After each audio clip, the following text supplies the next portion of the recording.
광양시가 시민과의 첫 토론회를 가졌습니다. 시민들의 의견 개진 자리를 마련했다는 점에서 긍정적인 평가를 받았지만 소통 부재라는 인식을 떨치기 위해서는 지속적인 토론회장이 마련돼야 한다는 목소리가 높습니다. 올해로 7회째를 맞는 순천만 동물영화제에 막이 올랐습니다. 상업성을 배제하고 순수 영화제를 표방하며 새로 시작한 프로그램이 주목받고 있습니다. 유튜브 콘텐츠에서도 젊은이들을 중심으로 일본 아베 정부를 비판하는 목소리가 높습니다. 무조건적인 반일보다는 일본을 이기기 위해서는 냉철한 자기 반성이 필요하다고도 주장합니다. 미디어 환경이 다변화하면서 지역방송은 더욱 위축되고 있습니다. 지방 분권화 시대, 지역방송의 역할이 중요한 시점에서 지역민의 지역정보 접근성을 보장해야 한다는 목소리가 커지고 있습니다. 시청자 여러분 안녕하십니까? 금요일 밤 여수 MBC 뉴스데스크입니다. 시장을 비롯한 행정 관계자와 각계를 대변하는 평범한 시민들, 여기에 새로운 관점을 던져줄 전문가들이 함께하는 특별한 시정 토론회 자리가 광양에서 열렸습니다. 시장과 시민들의 광장 토론을 이어가고 있는 순천시에 이어 직접 민주주의 방식의 소통을 위한 다양한 시도들이 민선 7기 들어 주목받고 있습니다. 김종수 기자입니다. 전남 동부 지역 지자체장 가운데 유일하게 시민들의 재신임을 받은 정연복 시장. 민선 7기 취임에 맞춰 정주 여건 개선과 관광 활성화 등 140개의 공약을 제시하며 기대감을 높여왔습니다. 그러나 추진력과 실행력이란 장점 못지않게 소통 부재란 지적이 꾸준히 제기되면서 지역 내 잡음도 끊이지 않았습니다. 특히 개발 과정에서 발생한 민원이 행정의 생채기로 남으면서 이에 대한 대책도 요구돼 왔습니다. 이런 가운데 민선 7기 첫 시민 원탁 토론회는 소통 강화에 방점을 찍고 있습니다. 참석한 시민들도 다양한 의제를 중심으로 의견을 모아가며 진지한 고민을 이어갔습니다. 왜 이렇게 적었는지 짧게 2분 내에 설명해 주셔야 돼요. 구례역하고 이쪽 광양 본역하고 셔틀버스를 운행하면 굳이 순천까지 사람들이 광양역들이 안 내려가고 광양시의 역점 시책에 대한 전문가들의 조언도 참석자들의 관심을 모았습니다. 도시계획이 효율적으로 추진되기 위해선 거점형 발전 전략이 제시돼야 한다는 주장에 시민들의 공감대가 높았습니다. 한 곳에 모으도록 하고 그 주변에 이런 재생 사업을 한다면은 걸어서 다니는 면서 생활할 수 있는 그런 여건을 만드는 편이 되겠죠. 인근 지자체와 달리 관광 기반이 부족한 점을 오히려 지역 발전의 호재로 삼아야 한다는 의견도 주목을 받았습니다. 또 남해안 관광벨트 형성이란 큰 틀 안에서 광양시의 역할이 다시 한번 강조됐습니다. 순천, 여수, 그다음에 남해를 삼각벨트의 중간 지점에 가장 중요한 지점에 위치해 있습니다. 그래서 어떤 정책 기조에 부응을 해서 이 관광 삼각벨트를 좀 전략적으로 활용할 필요가 있다고 생각합니다. 올해 시승격 30주년을 맞아 중장기 발전 전략을 고민하고 있는 광양시. 이번 토론회로 일정 부분 의견 개진의 장을 마련했다는 평가를 받았지만 소통 부재란 지적을 떨쳐내기 위해서 앞으로 시민들과의 좀 더 많은 대화와 시정 개입 기회를 마련해야 한다는 목소리가 높습니다. MBC 뉴스 김종수입니다. 지난달 여수 광양항의 물동량이 전달에 비해 소폭 감소한 것으로 나타났습니다. 여수 광양 항만공사에 따르면 지난달 여수 광양항에서 처리한 화물은 2,575만 톤으로 전달에 비해 1.2% 감소했고 컨테이너 물동량도 전달 대비 5.9% 줄어든 19만 6천 TEU로 집계됐습니다. 여수광양 항만공사는 지난달 태풍 다나스의 영향으로 일부 선박이 다른 항만을 이용하면서 물동량이 소폭 줄었다고 설명했습니다. 한편 올해 1월부터 7월까지 여수광양항의 누적 물동량은 지난해 같은 기간에 비해 3% 증가한 1억 8,100만 톤을 기록하고 있습니다. 올해 상반기 도내 자치단체 가운데 고흥군과 순천시, 나주시 등 3개 자치단체만 인구 유입 현상을 보인 것으로 집계됐습니다. 호남지방통계청이 발표한 2019년 상반기 전남 인구 이동 자료에 따르면 순천시가 1,144명, 나주시가 843명, 고흥군이 39명 유입된 것으로 집계됐습니다. 이 밖에 나머지 도내 19개 시군은 많게는 5천여 명에서 적게는 137명의 인구가 유출되면서 도 전체적으로 만여 명이나 유출된 것으로 분석됐습니다. 생태 동물을 주제로 한 순천만 동물영화제에 막이 올랐습니다. 올해로 7회째를 맞는데 순수 영화제로서 성공적으로 전환될 수 있을지가 올해 성패의 관건이 될 것으로 보입니다. 박민주 기자입니다. 순천만 동물영화제. 개막식을 시작으로 막이 오른 동물영화제는 오는 26일까지 생태, 동물을 주제로 한 영화들이 잇따라 상영됩니다. 22개국 71편의 영화와 다큐멘터리, 애니메이션을 선보이는 겁니다. 동물영화제는 올해로 7회째를 맞으면서 영화제 자체의 무게를 두고 있습니다. 올해는 단편 경쟁 부문이 처음으로 도입돼 70여 편이 공모에 참여했습니다. 처음으로 단편 경쟁 섹션을 신설해서요. 총 75편의 영화가 출품을 했습니다. 그래서 저희가 사전 심사를 통해서 10편을 선정했는데요. 국내의 영화 감독들은 부산이나 전주 영화제와는 차별화된 동물 영화제로서 가치에 주목하고 있습니다. 동물 영화제는 단순히 동물의 영화가 아니라 우리 자연과 생태 그 모든 걸 아우르는 아주 중요한 영화제라고 생각해요. 동물의 얘기는 결국 우리 자연, 그 속에서 사는 우리 인간들의 얘기를 하는 것이기 때문에 영화제와 함께 생태의 중요성을 알리는 체험 전시 행사도 열리고 있습니다.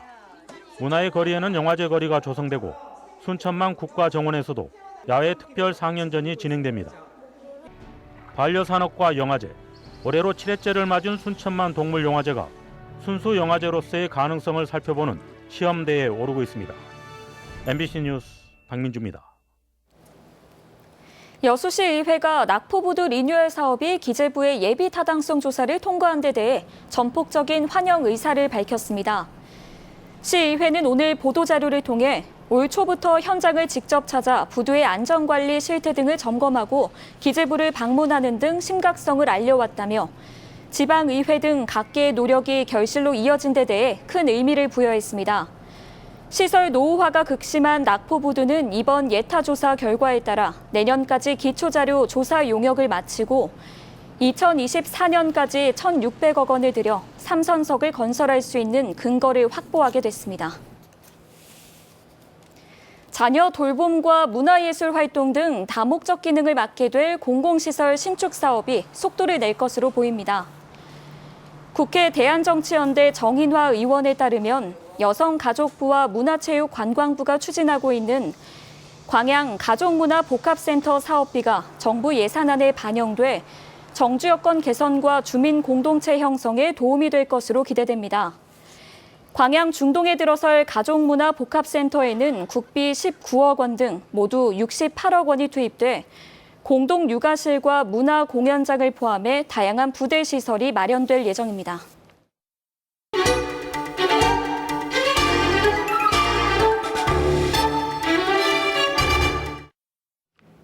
네, 한일 관계가 갈수록 악화되고 있는데요. 좀 감정적으로 흐르는 면도 보이는 것 같아요. 이에 대해서 지역 젊은 층들의 생각은 어떨까요? 네, 그래서 지역 대학생들이 언론사 유튜브에 출연해서 그 길에 대해 당차게 목소리를 높인 영상 하나 소개할까 합니다. KBS 문제도 요즘 화제인데요. 목포 MBC 기자들이 유튜브에 출연해서 동료이자 경쟁자 입장에서 KBS 지역국 구조조정에 대해서 아쉬운 마음 솔직하게 털어놨습니다. 주민 유튜브 이슈 함께 보시겠습니다. 그 길을 실천하기 위해 활발한 사회 참여에 나서고 있는 전남대 역사동아리 회장 윤동현 군. 양국의 젊은 층마저 사태를 바라보는 시각이 확연히 엇갈리고 있다며 악화되어가는 정서에 우려를 표합니다. 사죄와 배상에 대한 관점이 좀 다른 것 같은데 결국 이 문제는 누구의 책임인가를 따지는 문제잖아요. 일본에서는 이미 그것을 다 했다고 생각하는 게 대부분의 생각이었습니다. 그러면서도 적대감의 대상을 명확히 인식하자고 제안합니다. 주변의 대학생들 같은 동료들 생각을 해보면 일본을 어떻게 생각합니까? 그리고 일본 사람들이 어떻게 생각합니까? 일본 정부와 일본 국민이 있다면 일본 정부에 대해서 비판을 하는 것이지 일본 사람들, 일본 문화, 뭐 일본이라는 나라에 대해서는 그다지 나쁜 감정이 없어요. 단순한 반의를 넘어 그 길, 즉 일본을 궁극적으로 이기기 위해서는 행동에 앞서 냉철한 자기 성찰이 필요하다고 주장합니다. 이 국민들에게 하고 싶은 말은 개인이 각자 우리가 하는 행동이 의미와 가치가 얼마나 있는지 자기가 하는 행동에 충분한 근거와 이유를 갖고 그렇게 행동을 했으면 좋겠어요. 감정에 휩쓸리지 마세요. 그런 말이잖아요. 순천과 마찬가지로 지역구 구조조정의 대상으로 올라있는 KBS 목포방송국. 목포 MBC 기자들은 KBS의 변화에 대해 어떻게 생각하고 있을까? 결국 이제 지역에서 공영방송이 사라지긴다라고 만약에 한다면 그건 지역의 언로가 사라지는 것 같기 때문에 그렇습니다. 지역민들이라든가 지역 시민사회단체뿐만 아니라 지역민들은 우려감을 표시를 하고 있는 겁니다. 예. 참 어렵더라도 이런 그 준세금 성격의 어떤 시청률을 걷는 그 방송국에서 지역국을 없애겠다는 발상. 저는 그 발상 자체가 왜 나오는 건지. 중소도시일수록 기관 방송, 공영 언론의 존재 의미와 필요성은 더욱 클 수밖에 없다고 주장합니다.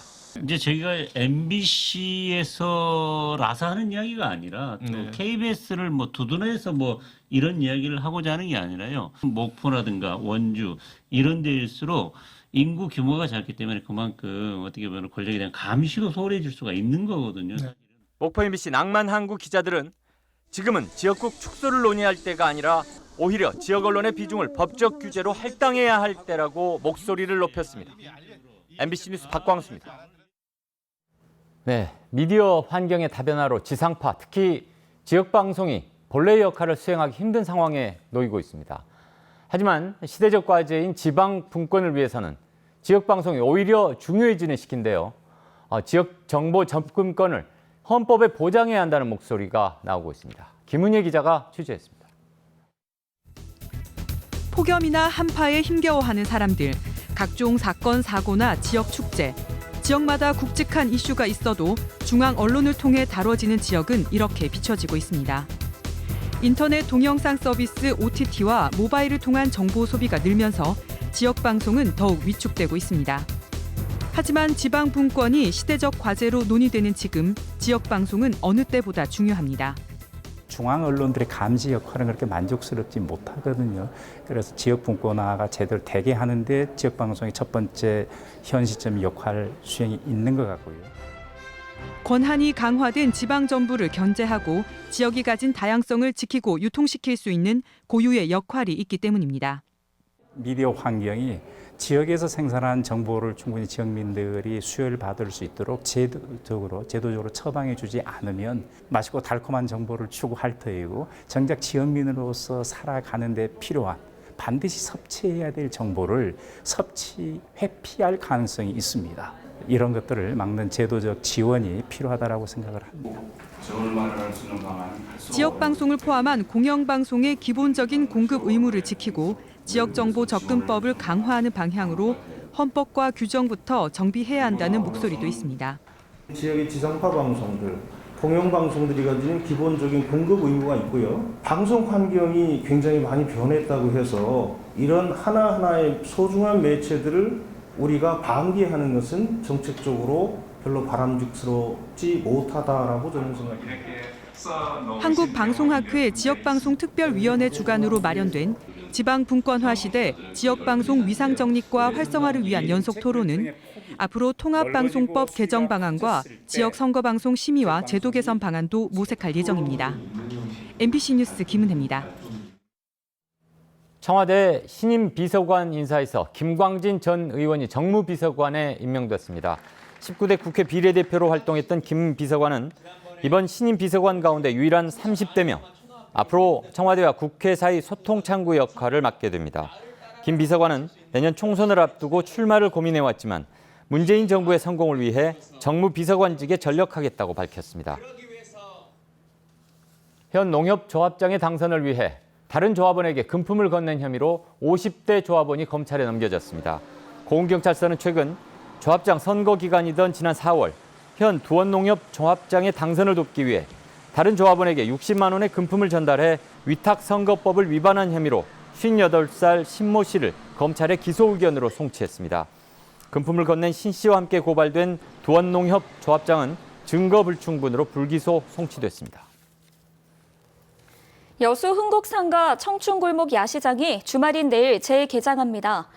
여수시는 내일 오후 4시부터 밤 9시까지 흥국상가 거리 일대에서 청춘골목 야시장 재개장 행사를 열고 뮤직 콘서트와 댄스완 경연대회, 마술 공연 등을 선보일 예정입니다. 이번 행사에서는 특히 지역 예술가들이 자유롭게 공연을 펼치는 가운데 이문세와 김광석 등 7080 노래를 재해석해 방문객들에게 옛 추억의 감성을 선사할 예정입니다. 관리 기준을 어기면서 부적정하게 운영되던 도내 야영장들이 무더기로 적발됐습니다. 전남도는 지난 6월부터 도내 5개 시군 22개소 야영장의 안전관리 실태에 대한 표본 감찰을 실시한 결과 안전관리 발생 위험구역에 대한 관리 소홀 등 모두 43건의 위반 사항을 적발했습니다. 특히 불법 농산지 전용, 불법 가건축물 설치, 불법 용도 변경 등 야영장 인허가 기준을 지키지 않은 사례도 11건이나 적발돼 해당 시군의 원상 복구, 고발 등 처분을 요구했습니다. 도는 일부 시군의 야영장 안전관리 실태 감찰 결과 위법 사항이 다수 적발됨에 따라 하반기에 모든 시군으로 안전감찰을 확대할 계획입니다.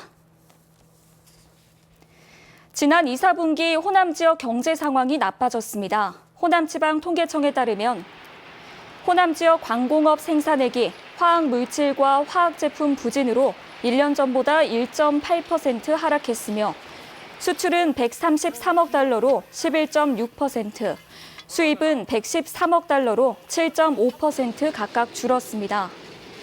반면 호남권 건설 수주 금액은 민간 부문 발주 호조로 1년 전보다 8.7% 늘어난 3조 2천억 원을 기록했습니다. 전남도와 농협중앙회가 지역 농업과 농촌 발전에 공동 노력하기로 약속했습니다. 전라남도는 오늘 농협중앙회와 업무 협약을 체결했습니다.